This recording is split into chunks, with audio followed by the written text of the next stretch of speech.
Hey everyone, welcome to this exciting Twitter AMA session, CP to TG with Kima Network, presented by Cluster Protocol. So, in this Twitter series, we explore and delve deeper with our ecosystem partners, with our partners which we are in collaboration with. And today we have our special guest from Kima Network, who is Eitan, who is CEO and co-founder to Kima Network. So Adrian, yeah, would love to have a quick introduction of yours as well as a quick introduction to Kima Network. Yeah, absolutely. Pleasure to be here today. So, good morning, good afternoon, evening, everybody. So, a little bit about myself. I'm, as mentioned, co-founder and CEO of Kima. I started my career in as a developer, becoming a software engineer. I've been around for a while, over 3 decades ago, and I spent my initial years as a developer, then switched to other technological roles, but not as a developer, more as a product manager. I did some roles in innovation management for large corporates, and I fell into the crypto rabbit hole back in 2013 after reading the Nakamoto white paper, which really blew my mind. The innovation in several aspects, the financial aspect, the technological aspect, and also the potential impact on social constructs.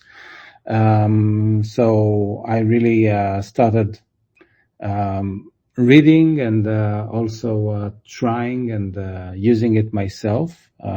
Initially, back in 2013, 14, there wasn't much to do other than just buy and hold and sell Bitcoin. So I started doing that, and very early on, I wanted to solve some security related issues with the Bitcoin wallets that we had. That was before the days of the cold wallets and the Treasure and the ledgers. So along with two cryptography experts, friends, we designed and built the what became the first MPC-based Bitcoin wallet. It was an open source project, not a startup, but it was a cutting edge solution for the problems of managing private keys.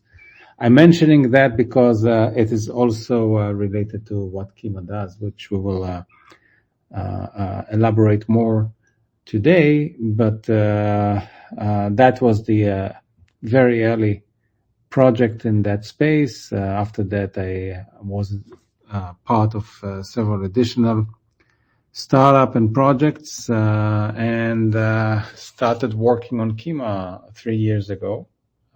So yeah, that's the intro, and happy to dive deeper into what Kima is all about. Great to know about that. So, like our audience would also love to know a little bit more about uh, what exactly you guys are doing in Kima Network, right? The introduction to that is revolutionizing financial interoperability. So, would love to have a quick intro about Kima Network as well. Sure. So in order to really understand the breadth and the vision that we have in our minds, I will start with the broader definition of interoperability in the financial space. So the fragmentation or lack of interoperability is not a new problem in that space. The blockchain space did not cause fragmentation and interoperability challenges. What we know as problems in our daily lives, like how long does it take to send dollars or currencies from one country to the other, the dependency on intermediaries, and the fragmentation that causes. So all of these problems, we know them, we got to use to live with them. But when blockchains, in plural, were introduced, that only extended the problem. So Kima's vision is to address the interoperability challenges in the financial space as a whole, in its broader sense, and not just provide a specific solution for moving USDC from or asset from one blockchain to the other, but we look at things from a broader perspective. How can a blockchain solve interoperability challenges in the financial space, regardless of the asset class and the technological stack? So Kima is a blockchain with this mission. It removes the need for intermediaries to interconnect disconnected ecosystems and enable and settle transactions that cross those ecosystems. Great to hear about that. Also, I was reading and I delved deeper into about how the mechanism of interoperability or cross-chain transfers worked at Kima, right? So there was one intriguing point which I got, so would love to know a little bit more about it. So can you explain me more about how Kima achieves cross-chain transfers without relying on these smart contracts, and what are like the security benefits of this approach, of taking this approach? Yeah, definitely. That's a great question. So indeed, with Kima, we're doing something a bit different from the usual cross-chain methods. Instead of relying on smart contracts that function as the tools to lock on one chain and mint on the other chain, and these smart contracts may become vulnerable to hacks or bugs. And I think there's no 1 week that passes without another hack in the DeFi and the blockchain space.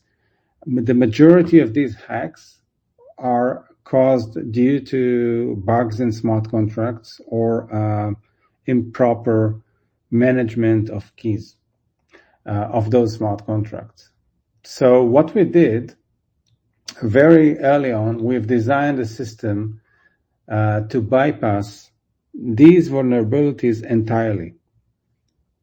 Today, the mitigation to these problems is by auditing smart contracts and hoping for the best. So you audit a smart contract that needs to hold and transfer funds, and sometimes you use multiple companies to do the audits, and that is not a foolproof mitigation. The majority of the hacked smart contracts were indeed audited. So that is definitely not a foolproof solution for the challenge. Now, don't get me wrong, smart contracts are great. This entire space of running code, executing code on chain is an amazing innovation. However, that may not be the proper solution for holding funds and transferring them. What we're doing instead is leveraging a combination of several battle-tested cryptographic algorithms, such as threshold signature scheme and secure execution environments. So essentially, the security is baked into the hardware and software parts of the blockchain that we run. In other words, we use EOAs instead of smart contracts to hold the funds on the multiple chains and ecosystems that we support.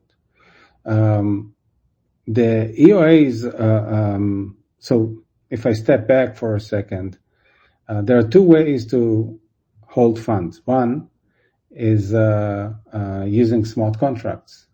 They can automate complex processes, but they also can hold the funds. And that's where we see the vulnerabilities, because due to bugs that can get exploited, they get compromised. So the entire system gets compromised if those smart contracts are hacked. EOAs, on the other hand, are accounts that are controlled directly by the holder of the private key. When you want to send a transaction from one EOA to the other, you're just signing it with your private key, which proves that you have the control over the funds.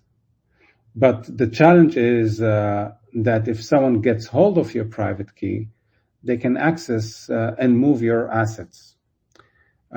That's where the MPC that I mentioned at in my first story about my past, that's where MPC or multi-party computation really changes things. Instead of a single key that you can hold by one person, the key in our case, the key for every account that holds funds is split into multiple parts. We call them shards. And those shards are being distributed across the different parties, which are the validators of the blockchain, of the Kima blockchain. We call them the wardens. So there's no single party that has the full key. So even if one part is compromised, the attacker still can't move the assets. And the attacker has to now attack and hack 2/3 of the validators of the Kima chain. So the whole MPC notion of holding the keys is a far better solution to hold funds rather than using smart contracts. So to summarize all that, by combining our approach with MPC means that we're adding an extra layer of security to EOAs.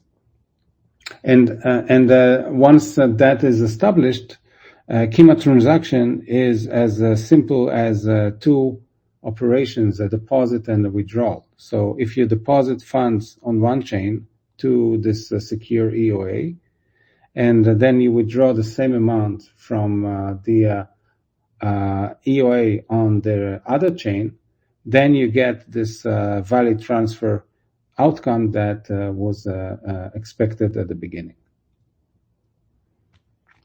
That's a great approach, I would say, and that's a revolutionary one. So moving ahead, right? So as you guys are building your own network and you guys might be having validation layer as well. So how does Kima's validation and settlement layer work under the hood to ensure secure asset movement between different blockchains? Because it is necessary when we are talking about digital assets, right? Where there's finance involved. Like users need to understand a clear vision of how the validation and the settlement layer works, so that they are assured that Kima makes sure that their assets are all secured. Right. Great. Yeah. So that's exactly the next step of the explanation. So how can we make sure that the settlement takes place and the validation process? So under the hood, our validation and settlement layer is really about creating a trust or a guarantee, but in our case, it's a cryptographic guarantee to the operations on both systems, the source and the destination.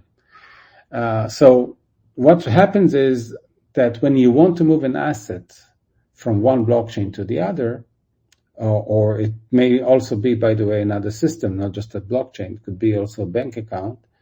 The first need is to validate that transaction is legitimate on the source chain.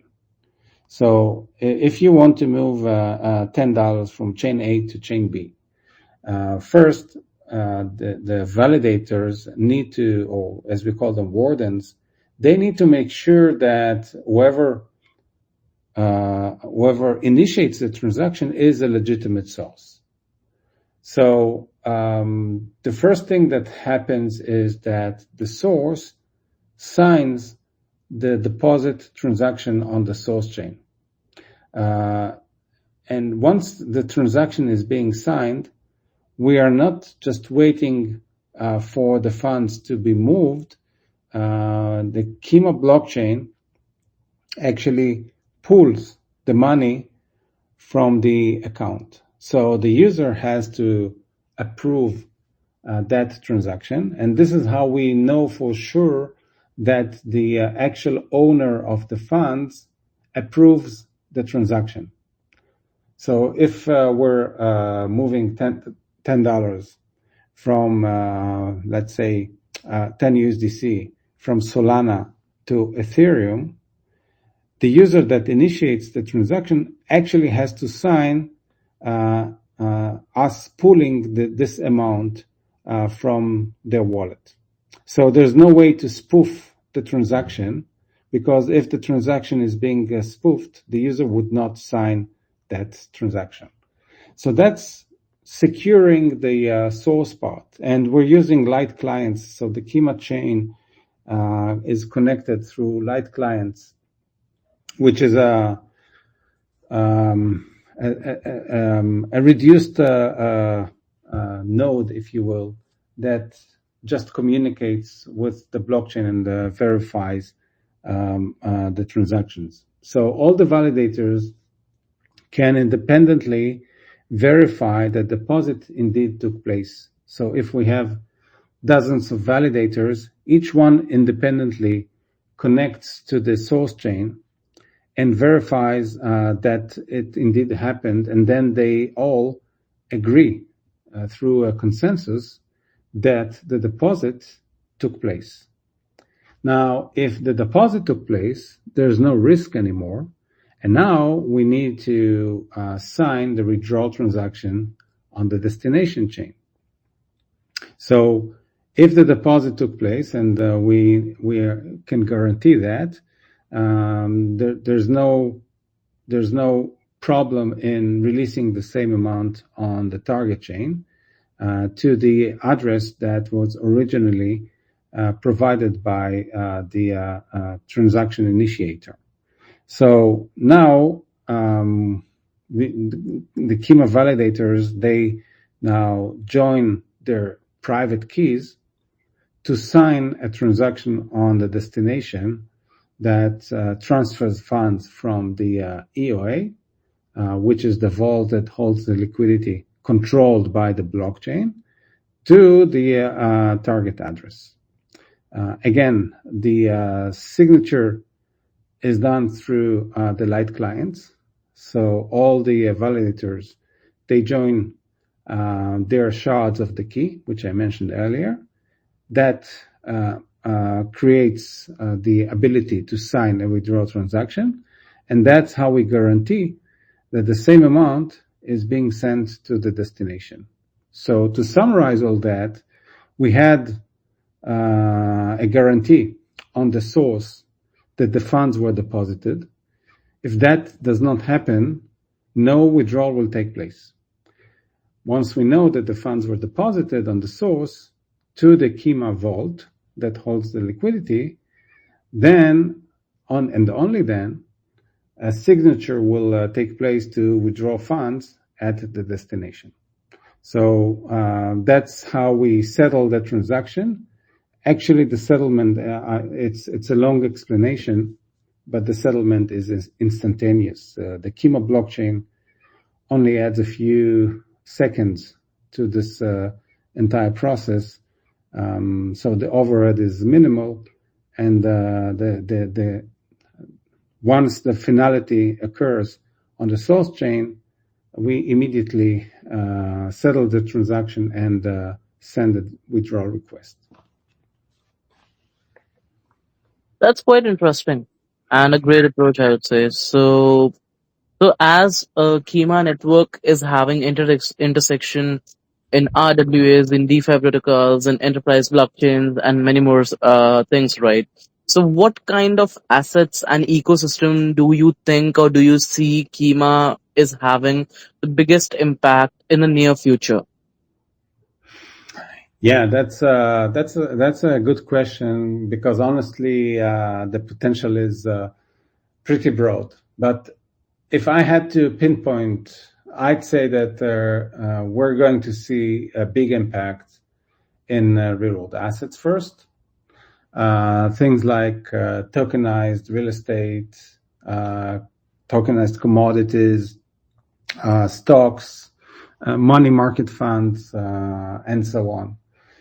These are areas where cross-chain interoperability can really open up new possibilities. And I'm basing what I'm saying also on conversations with some of the largest financial institutions. We all know and all read about BlackRock and their tokenized fund. Franklin Templeton recently announced the fourth chain for their money market fund and the Benji fund. So they already support Stellar, Arbitrum, Polygon, and I'm in touch with several other huge institutions and asset managers and banks that are looking into tokenizing their real world assets. It's worthwhile to mention that there are two types of real world assets. One is what is usually called digital twins. So that's when you have a real world asset and you just create a representation, a digital representation of the asset on chain, like real estate, or stable coins that are associated with dollars or gold. And the other is the digital asset security. Those are funds and assets that are on-chain, native on-chain assets. They don't necessarily have a real-world asset twin. They were initially created on-chain. So in both areas, we see a lot of innovation. Obviously, tokenizing a real-world asset creates a huge efficiency to the real-world counterparty. Real estate can be more liquid and move faster. Other assets can be settled immediately instead of 2, 3, or 4 business days. Volumes can be higher. The whole thing works 24/7. So this is really huge. We're talking about markets of trillions of dollars that can now become more efficient, and this is revolutionary for the financial system. So I'm really bullish, not in the speculative manner about this cycle or the next cycle or whatever. I'm talking about the whole financial system as we know it is going to look completely different in 10 years, in 5 years, by the end of this decade. So that's obviously is going to translate to our industry, no doubt about it. Having said all that, don't get me wrong, I think DeFi is huge too, especially as protocols start to need more connectivity between chains. That adds more liquidity, and also worth to mention enterprise blockchains. That this is also something that we're looking at for Kima, particularly enabling use cases around supply chain management and interconnecting business networks, but that's further down the road. We're now focusing mostly on payments and the real world assets. That's interesting. So moving ahead, I also had a look about your native wallet accounts, right?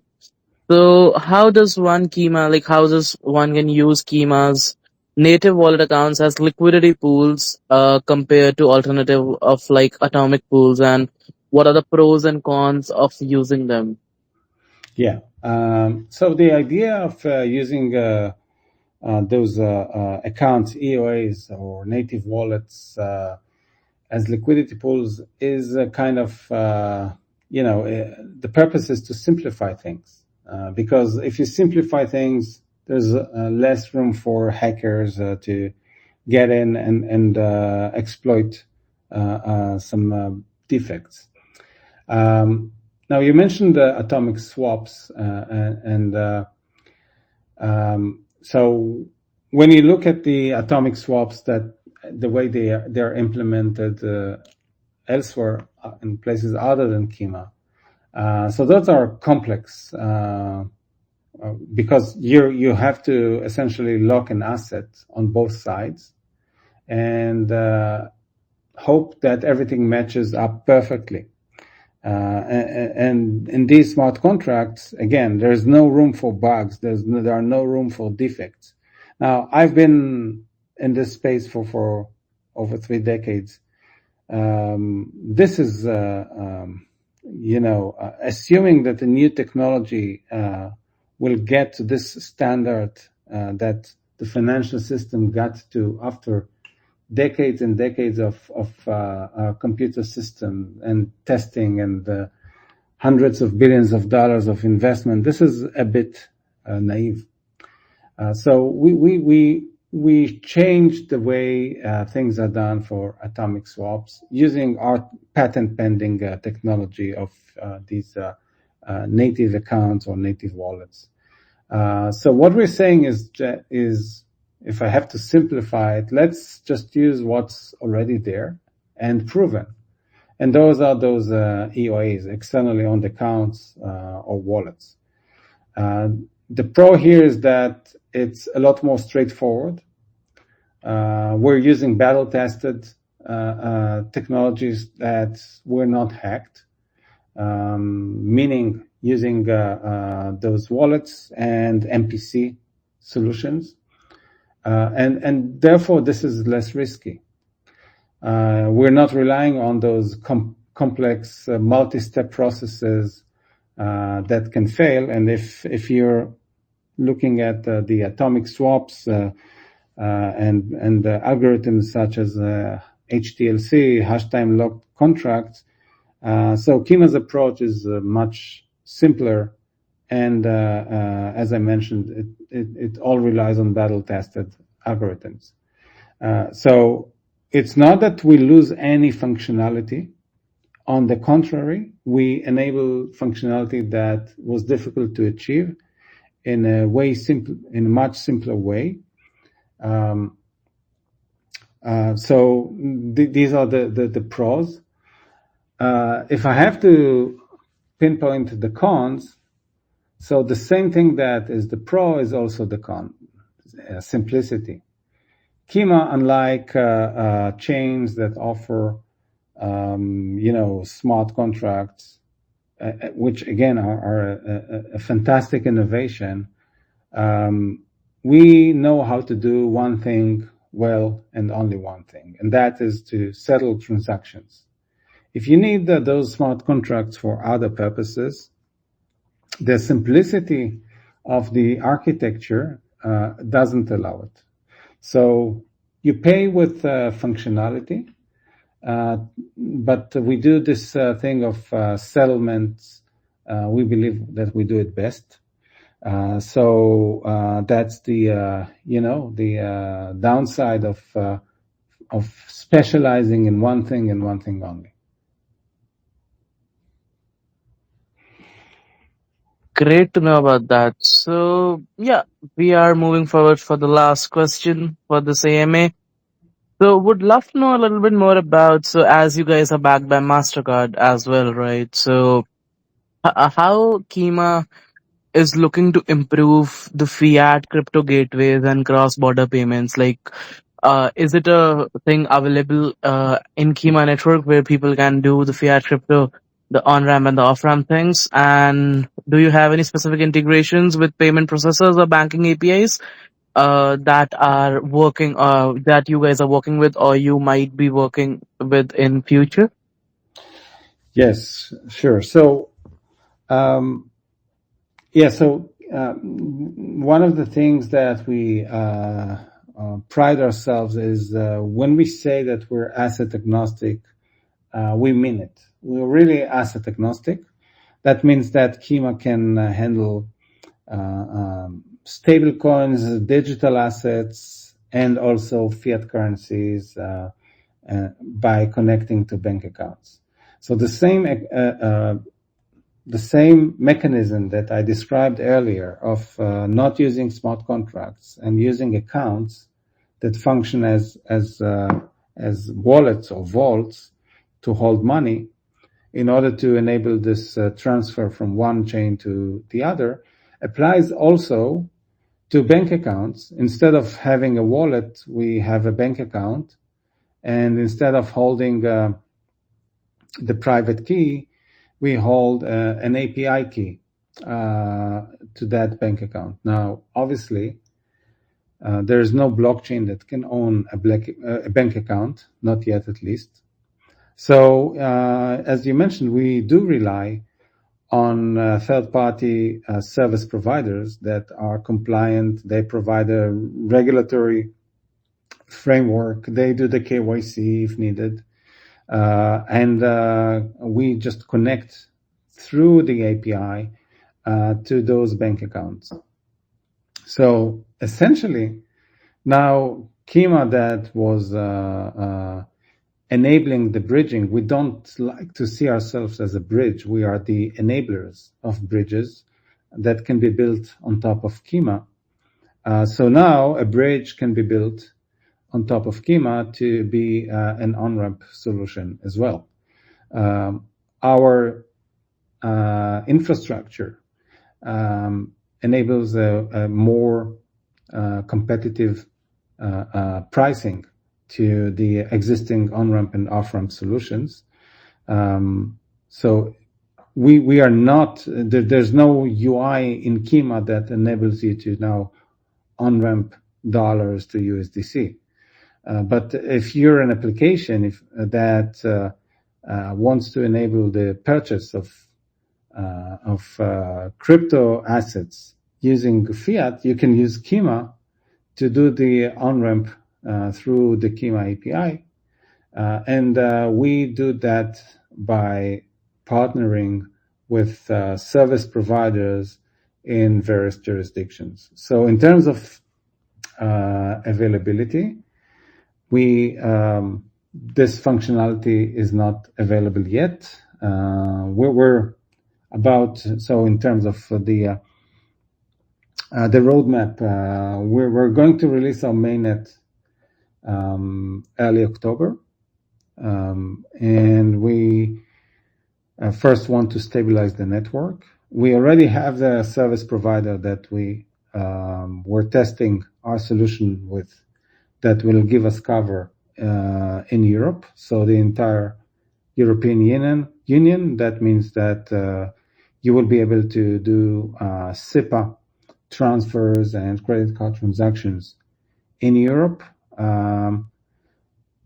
both for on-ramp and off-ramp, initially in euros and shortly after in dollars.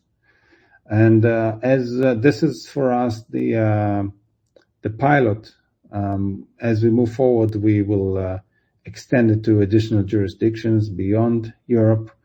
There's a lot of demand in Latin America, in Asia, in Africa, So we will do it one by one through service providers that will give us the regulatory framework.